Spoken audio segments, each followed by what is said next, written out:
a number of places in the world where they can hold the World Championships, because in the northern part of Europe, as we go towards the end of October, we really will face wintry conditions. Hardly seems a year ago in Verona when Oscar Freire, the Spanish rider who started on the front of the bunch there, became the world champion. It was a surprise, but since then he's notched 9 wins, so he's a well-known rider in the peloton now. On that occasion he beat Marcus de Berg and Jean-Cyril Robin of France. The field then will, by tradition, start slowly and build up, and the survivors, well, they'll fight out the race for the rainbow jersey. On a course like this, I would expect this race to get blown to pieces towards the end, because this is a very difficult course. Although only 14 kilometers around, it really is the repetitive nature of these slopes on the climbs here at Plouay which will blow the race to pieces. And as always, we can expect the big rivalries to come between France and Italy. Just listen to the crowd here. This is a wonderful area. They're cycling mad. It's a fabulous place to have a World Championships, but how much nicer would it be in warm sunshine, because everybody here today has got their Wellington boots on and their overcoats, while the riders themselves have got foot warmers, as you can see, long sleeves, and some of them starting, as the rider on the left there, in long-fingered gloves as well. Well, the Spaniards will really be looking to be a dominant team in the early part of this event, because although Oscar Freira's win was somewhat of a surprise, he's come up with the goods this year and confirmed that he is a top professional cyclist, and I would think, Phil, we will see him being a major challenger again. The Breton flag waving proudly. This is their course, and many of the people here are coming to watch all of the top cyclists fight out the world title here. They come every year to watch the top riders ride in the Grand Prix Plouay and enjoy the spectacle, but I suggest in warmer conditions. But even so, the best bike riders now before them as they head out towards the big circuit. Now, these pictures were taken at the start earlier today. We're now going to pick up the action. A breakaway of 9 has got away at 60 kilometers on the 4th circuit. The Polish team are chasing. We are approaching 10 laps to go.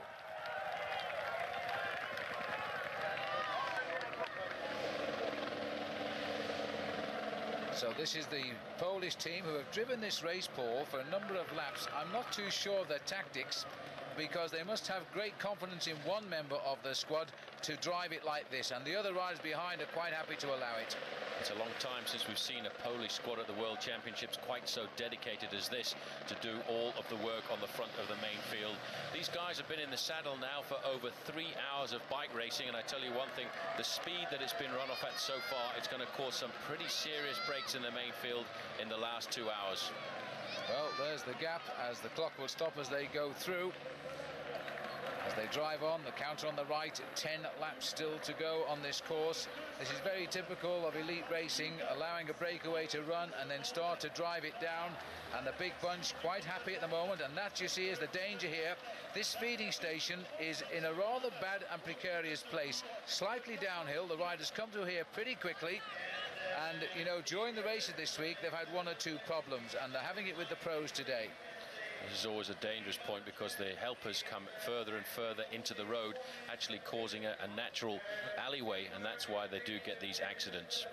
There's an old ordinary or penny farthing, and I'll tell you what, they're really difficult to ride. I defy many of the professionals today to climb on the back of that. You need a lamppost first of all, and then you approach it from the back while it's totally unaware.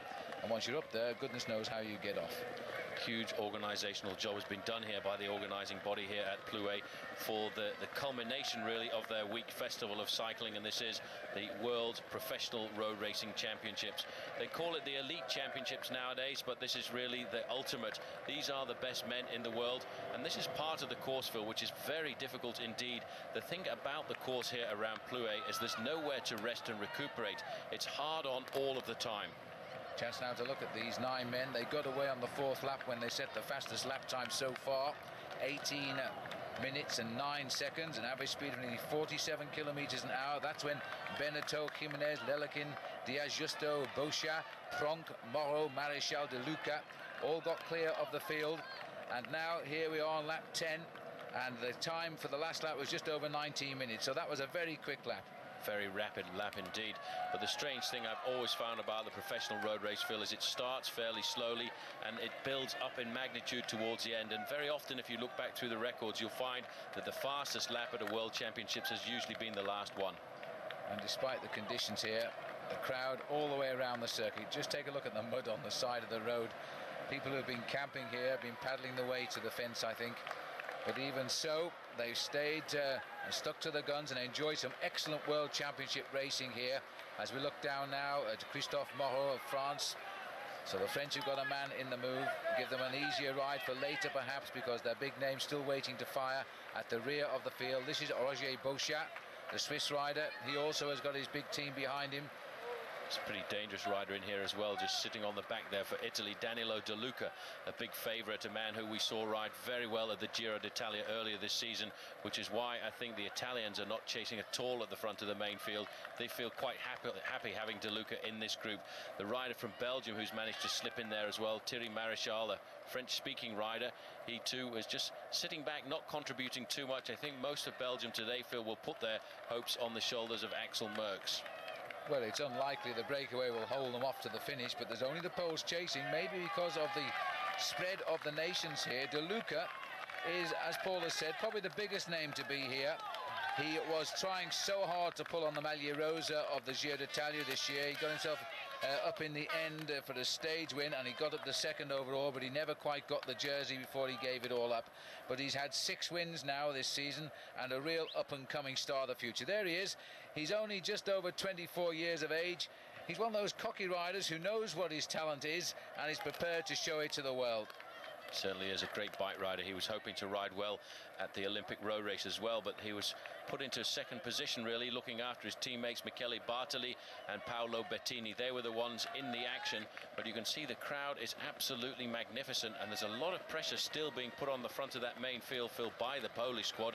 And I can only really think of one name, and that must be Zbigniew Spruk, a man who has been very consistent so far this year in the one-day races, and they may well feel that today is the day that he can bring themselves a World Championships. It actually takes me back to probably, I would say, the 70s, looking at the strong Polish amateur team that used to dominate the races, riders like Ryszard Sukowski, who were absolutely magnificent, and it's really not since then that we've seen a dominant Polish team at a World Championships. Absolutely right, but the days of the old Iron Curtain has gone now, thank heavens, and these riders are now free to be professional cyclists as well as they set the pace. This is a Danish rider on the front here, by the way. These are the Poles, slightly different colour pattern. And I think Paul is right. There's only one name that we would contemplate being a world champion by the end of the day, and that is Zbigniew Spruk. He rides 1:10, and significant enough, he's not in this pacemaking group here, so he has made them chase it down. And very typically professional riding, they're allowing the Poles, they know they've got a plan, of course, but they're allowing them to bring back this breakaway if they can. It is coming down. Whether it's coming down quick enough, it's 4:18 the last time check we got. It almost certainly will come down, because these guys are making a concerted effort on the front. This is the very technical part of the course. Having come through the start-finish line, you then head out on the large circuit, 14 kilometers around, and this part of the course, if you're sitting near the back of the main field, it is very difficult indeed, because there's always the acceleration and deceleration into these corners, and that's why even at a World Championships level, it's so much easier to ride in the first 20-25 places. Well, in the Espoirs race on that bend, we've just seen them come round. The heart was in the mouth of some of the riders because they completely misjudged it. Back up with the leaders now as they head under that start-finish banner again. Massive crowd cheering them on, clapping to keep warm as much as anything else as they continue to set the pace. This is Eladio Jimenez sitting at the back as we've gone back to the main field. The Kazakhstan riders are in that sort of turquoise colour with the yellow flower on it, and we'll get a time check as the riders come through. But still the Poles are not being interfered with here, enjoying their pacemaking. I think that's the word. You can see how difficult it is at the back of the main field there. Those guys are really hammering to try and stay in contact with the wheel in front of them. But it is a pretty good combination at the front of the race at the moment, with Eladio Jimenez of Spain getting in there, a major revelation in this year's Tour of Spain, a man that I'm sure there will be a lot of fights about during the winter months, because certain teams, although he still has a current contract with the Banesto squad, certain teams are already making noises that they would like to bring him across to strengthen their squads for the coming season. Well, it was 4:18, they're now saying 4:19 as we go out onto lap number 11. The voice there of the man who calls the Tour de France, Daniel Manjas. Terrific knowledge of the sport. and he knows every rider without referring to a note. A magnificent commentator. Thank heavens he doesn't work in television, Paul. He's unbelievable. He can talk for hours and hours about cycling. He knows absolutely everything about these guys, and he basically earns a living covering all of the major cycling events in France throughout the year. Well, there's a lovely picture. This really is a fabulous part of France, out on the west coast. Not very far away, in fact, from the home of Bernard Hinault, five-time winner of the Tour de France. Hinault is here, of course, and it's very typical Breton housing with the grey slated roofs and the white painted, those steeply spired churches. And I can guarantee the bars will be absolutely buzzing as the race continues. A bit of pacemaking being done by Piotr Szymlewski. He's the Polish man at the front. His teammate here gritting his teeth. I think it's Piatek. They're all up here now. The man who's missing is Sprook. And Jalabert is there too, look. Jalabert sitting pretty close to the front of the pack. Sprookville will sit in the main pack, probably around about 25th place at the moment. He will have a lot of responsibility put onto his shoulders there by the rest of the team, because the fact that they're chasing like this, they really are transferring responsibility to him to finish off the work that they're doing. Jalabert looking very calm and collected at the moment. He's got a World Championship title under his belt, that of the individual time trial, and he would certainly love to try and get himself a victory here in France. There next to him is Paolo Bettini with the green shoulders there of the Italian squad. Bettini's had a magnificent season so far. Davide Rebellin, the other rider in the green there, also a little further back. Italy, I think for the moment, pretty happy having Danilo De Luca in that leading group of riders. Been a difficult selection process for the Italians because the sport is so popular in Italy, of course. Everybody, including the selectors, say what they feel about selection, and the public split over the decision to leave out David Rebellin and instead put in Marco Pantani. Well, he's one of the Ukrainians who's called it a day. Now, Gonchar was the top rider here. This isn't Sergei Gonchar. He's already won the World Time Trial Championship this year.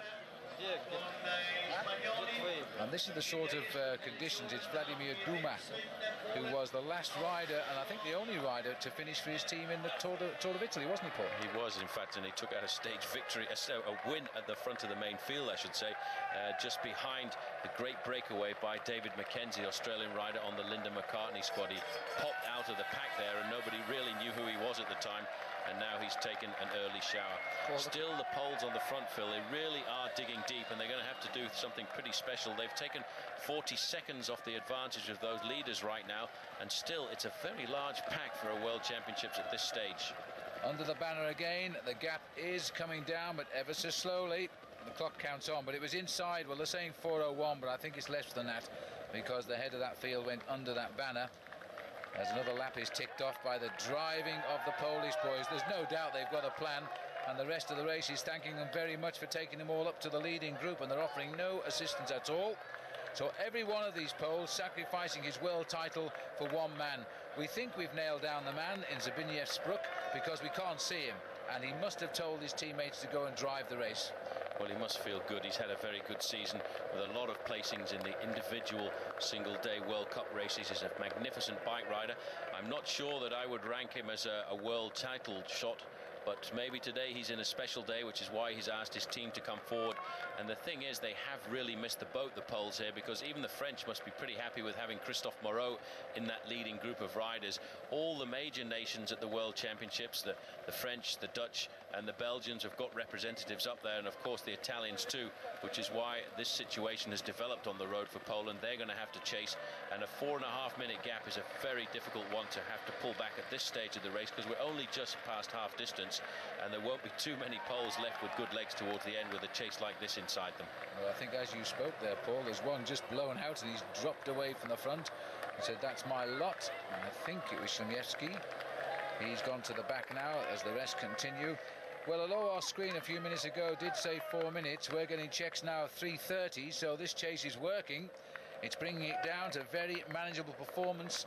19.5 minutes, very consistent laps. Remember when the break went, the pace shot up. They went through in just over 18 minutes, but they've regulated now at around 19.5, 19:40 for the 14.1 kilometre lap.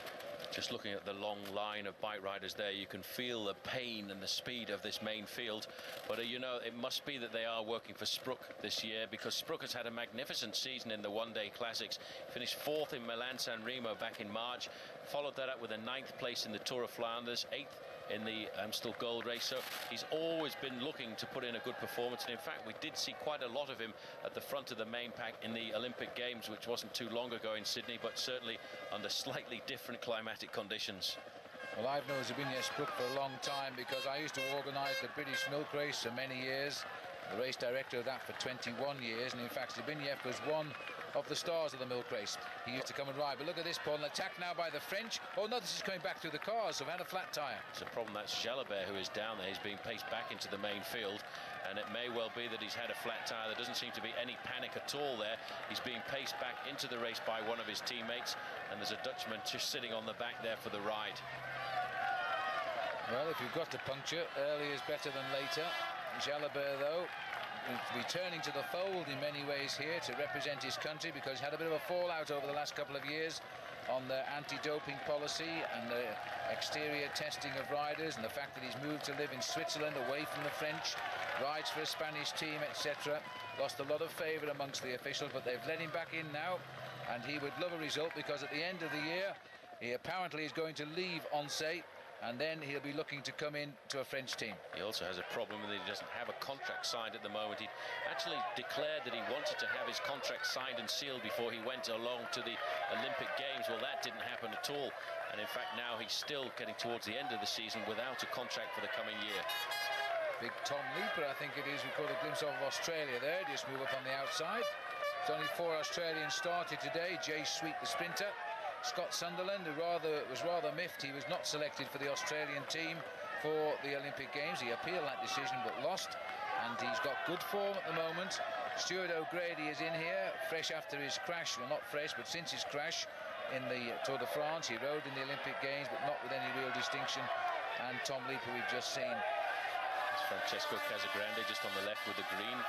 Laurent Brochard in the middle. Brochard riding very well this year, almost got himself a stage victory at the Vuelta a España not too long ago.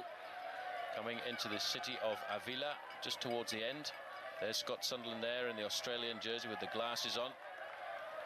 Scott is just the man, Paul, to throw a surprise at us today, because he's very annoyed about his non-selection for Australia, especially in his own country.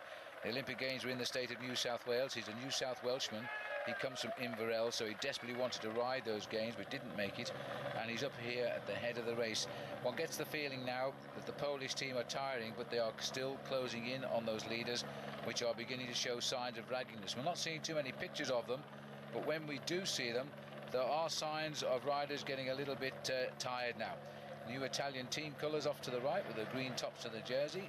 This is Piotr Wadecki on the front, one of the riders of the Moroz team. The only fully fledged international team from Poland, a very well-drilled squad. They take part in many races all over the international circuit, and just now they're riding an excellent race. The Polish team have really got themselves organised today, but they should have had a man in that breakaway, because every other major nation was represented.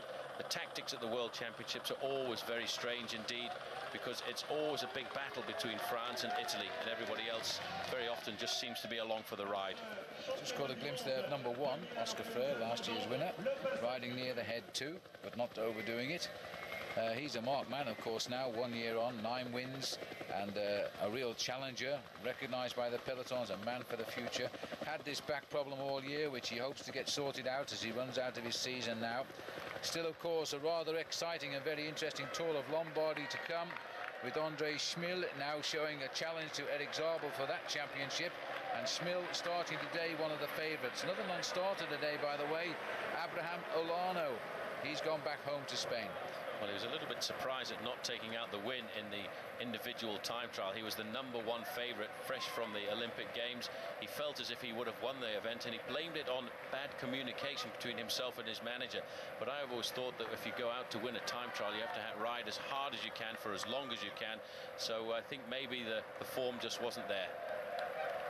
And of course, no Andrea Taffi on the Italian squad, and there's no one more disappointed than he after winning the Paris Tours in such fine style. And when you look down the list of riders who have made the Italian squad, you really do have to ask the question, why leave out Andrea Taffy? Well, Taffy, whether or not he's won a lot of races this year, is always a man to be counted on for the team. He's always the kind of rider who will work beautifully as a domestique, and surprisingly enough, they have left him out, and he'll probably be watching this at home now, not very happy, thinking, if I'd have been there, I'd have been ripping this race to pieces right now. Back up with the leaders. That's Jimenez at the back of the race. Well, he was. He's not at the back of the race now. That's Marichal who's come to the back. There's two Spanish riders in this group, enough to keep a worry over the field behind, although neither would be expected to be world champion by the end of the day. As Gert Pronk of the Rabobank squad sets the pace here at the front. This is Tilly Marichal. Russian rider in there is Lelekin. He's fairly young, 27 years of age. These riders now, Phil, really are realizing that the chase is on behind as Marichal leads them up to the end of the lap. In second place, that is Pronk. But Christophe Moreau must be feeling quite happy about this race situation. And looking at Danilo De Luca there in the Italian jersey, he doesn't actually seem to be flying all of that well at the moment. He's actually having a hard time staying on the wheel of the man in front of him.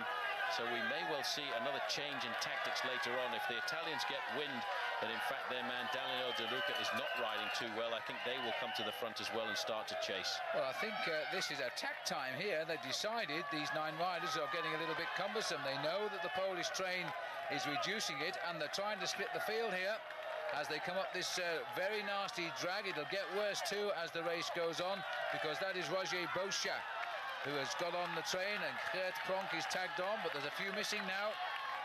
That really has split the field. Marichal really put the hammer down, and that has reduced the number of riders, and I think that is not going to be a great move for them, because we've now seen the 2 Spanish riders there being left behind. The other French rider who was in that break earlier on, Beneteau, he has now been slumped to the rear as Christophe Moreau decides to come forward now and accelerate on the slopes of this climb. All of the French riders must be on a serious high here today, because they are racing on a circuit which in the month of August sees around about 250,000 spectators witnessing the Grand Prix of Plouay. 5 riders now leading the race, but behind, the riders from Poland really are doing an excellent job, and they're slowly but surely eating into the advantage of this breakaway. Well, this is a surprise. Tilly Marichal trying to split the field. He's not a rider of great note. I'm just wondering what his tactic is. A couple of tours under his belt. He's ridden the last 2 editions and finished both of them rather lowly, but nonetheless, to finish the Tour de France is a tremendous achievement. Well, the 2 Spaniards have been caught here. One is Eladio Jimenez, and the other is Rafael Diaz Justo.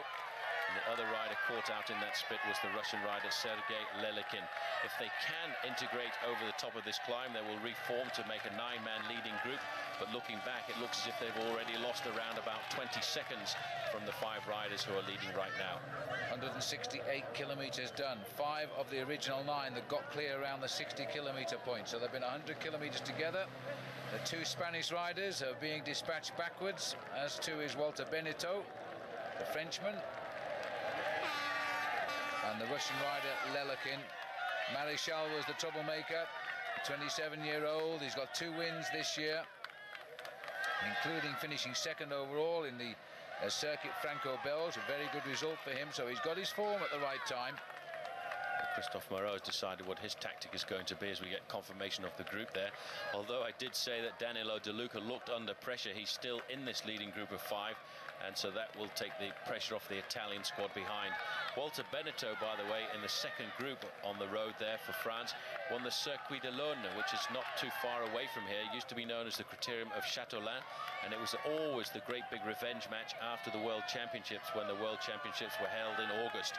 So that was a big win for him, and he too is a rider from not very far away from here, from Nantes, and was a member of Jean-René Bernado's Vendée U development squad. Slipping to the back now, 101. Mate Pronk, I think I called him Gert Pronk earlier. Gert, who was an ex-speed skater, that's having too many memories, I think. Gert is now out of it, but this is Mate Pronk, who's up in the breakaway. Sits at the back, and it's a good move by the youngster as well. Christophe Moreau is the strongest rider in the group right now. and it'd be nice to go back to the main field and just see if any of the other teams have decided to come forward, because the news must certainly have gone back now that the 2 Spanish riders who were in this group have been left behind, and that will change the whole look of this bike race.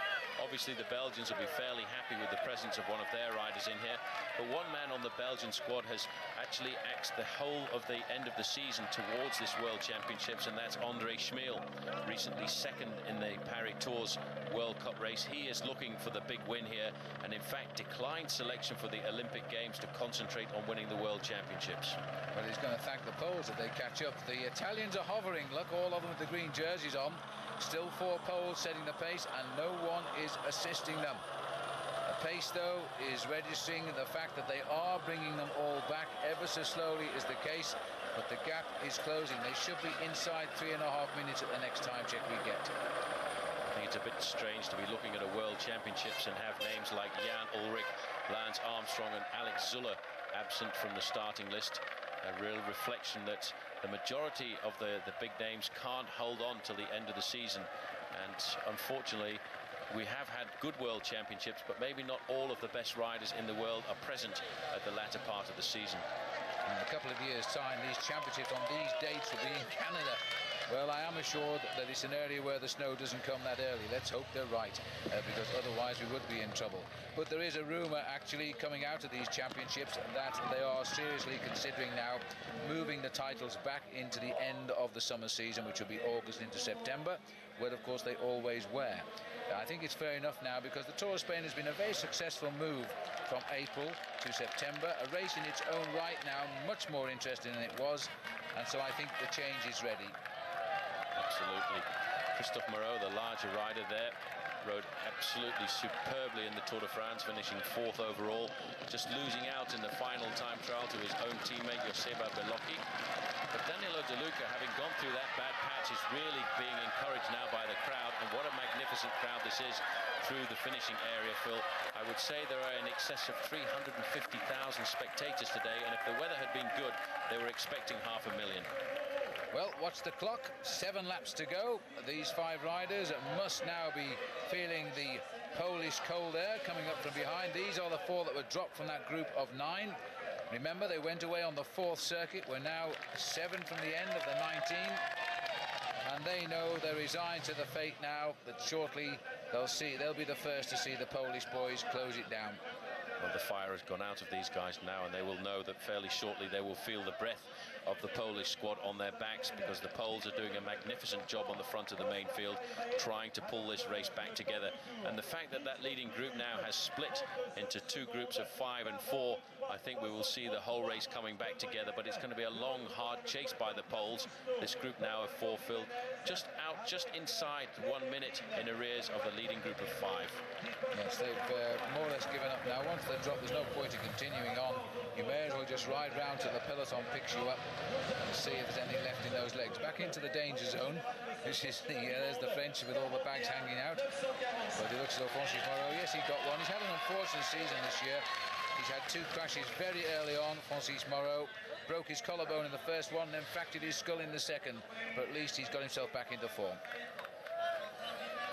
Second group of 4 riders here. The 2 Spaniards on the front there, Diaz Justo and Eladio Jimenez. Jimenez taking a stage victory in the Vuelta a España, and certainly regarded by many as one of the great Spanish hopes for the future. A huge turnaround in Spanish cycling, when a few years ago one wouldn't have expected to see the Spanish being so competitive in the one-day World Championships. But since Abraham Olano took their first title in Colombia, and then followed that up last year with a win by Oscar Freire, I think they're fancying their chances today. And Oscar Freire, for me, Phil, still has to be a super chance at the finish, because this circuit is not a circuit for the major climbers, and if it's a group of riders of 25 or 30 left towards the end, then really Oscar Freire has a chance of being one of the rare world champions to take the title twice on the row. Well, that would be rather nice for Freire, especially after his surprise victory last year, but his great season that has followed since. De Luca on the left of our picture, man of quality, I think, and will be very happy the way things are going. With 7 laps to go, here's the bunch. Now, are they coming to the start-finishing line? If so, the clock will be on them. It's not long since the leaders gone through. They are getting much closer than they were. It was 3.5 minutes, but I think the effort by the Poles has slashed that right down now. Still an awful lot of bike riders left in the event at the moment. The amazing thing about the World Championships is it's this constant pressure, and there you can see the Spaniards fill in about 10th position there, still looking pretty comfortable, pretty happy with the situation. Axel Merckx was still in the main field there, looking quite comfortable, and Gordon Macaulay, I think I caught a sign off there, the Kiwi rider. Just two Kiwis in the field here, one Chris Jenner, the other Macaulay. And looking down there, you can see that there is still a very large field left in the professional World Championships. Well, these boys haven't really turned the pedal in anger. They've sat behind the poles. There's the gap, though. Still quite a considerable one. They've really held on here. 3:24 it is now at 7 to go. That's really going to hurt the Polish team later on, and everybody else for the moment pretty happy just to sit back and allow them to set all the pacemaking at the front. Alexander Vinokurov still in the main field. A glimpse of him. There's the other Estonian rider, Jan Kirsipu. Kirsipu, another man that if the race doesn't toughen up towards the end there, in fact, is Andre Schmeel, still looking very comfortable. Strange way to eat a bottle, but maybe he's just found a different way of drinking. He'll never get it down, no matter how hard he tries. But Schmeel will feel things are under control just now. There's a nice view again of the town of Pluet.